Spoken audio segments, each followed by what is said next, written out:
నాకు చాలా క్వెషన్స్ వచ్చాయండి స్టూడెంట్ డామ్స్ మీద. ఈ వీడియోలో మోస్ట్ ఆస్క్డ్ క్వెషన్స్‌కి ఆన్సర్ ఇస్తాను. ఫస్ట్ అసలు స్టూడెంట్ డామ్స్ ఎట్లా అప్లై చేయాలి అని. మీరు ఏ పబ్లిక్ యూనివర్సిటీలో అయినా స్టూడియర్ అండ్ వర్క్ అండ్ మీ ఆ యూనివర్సిటీ నేమ్ కొడితే మీకు డైరెక్ట్ ఆ యూనివర్సిటీ స్టూడెంట్ డామ్స్ వెబ్ పేజ్‌కి తీసుకెళ్తుంది.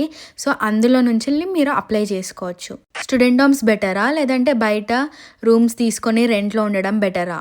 Most public university student DOMS అనేది రెంట్ చాలా తక్కువ ఉంటుంది compare to out side rooms. So నేనైతే స్టూడెంట్ డామ్సే ప్రిఫర్ చేస్తాను.